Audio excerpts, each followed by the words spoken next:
विद्यार्थी काय करणार, सुबक आकृत्या काढणार. त्याच्यानंतर अध्ययन निष्पत्ती जी आहे, विद्यार्थ्यांमध्ये गणितीय दृष्टिकोन वाढवणे, सर्जनशीलता निर्माण करणे, तसेच स्वतःच्या भाषेत विविध आकृत्यांचे सादरीकरण करणे आणि जिज्ञासू निर्माण झालेले प्रश्न आहेत त्या प्रश्नांची ते उत्तरे विद्यार्थी देणार. त्याच्यानंतर प्रश्न प्रकार आहेत. निम्न स्तरामध्ये आम्ही प्रश्न घेतलेले आहेत. पहिला प्रश्न मी बांगडी दाखवून त्यांना प्रश्न विचारणार आहे, हा आकार कोणता आहे. त्याच्यानंतर फळापुसणी म्हणजे डस्टर दाखवून त्यांना विचारणे की हा आकार कोणता आहे. त्याच्यानंतर घनाची आकृती काढणार आहे आणि त्यांना प्रश्न विचारणार आहे की बाबा हे आकृती कोणती आहे.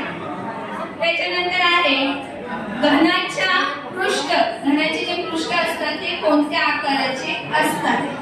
त्याच्यानंतर पाचवा प्रश्न निम्न स्तरावरचा असेल की दैनंदिन जीवनाशी त्यांची सांगड करायची आहे. ते म्हणजे घरातील जो गॅस सिलेंडर आहे त्याचा आकार कोणता आहे.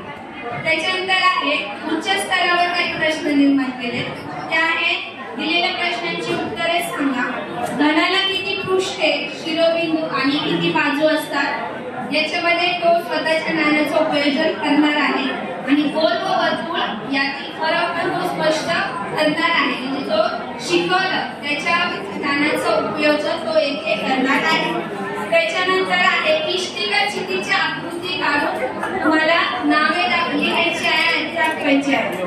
त्याच्यानंतर नवनिर्मिती या शब्दाचा त्यांच्यामध्ये जर निर्माण करायची आहे त्याच्यासाठी दोन प्रश्न दिलेले आहेत.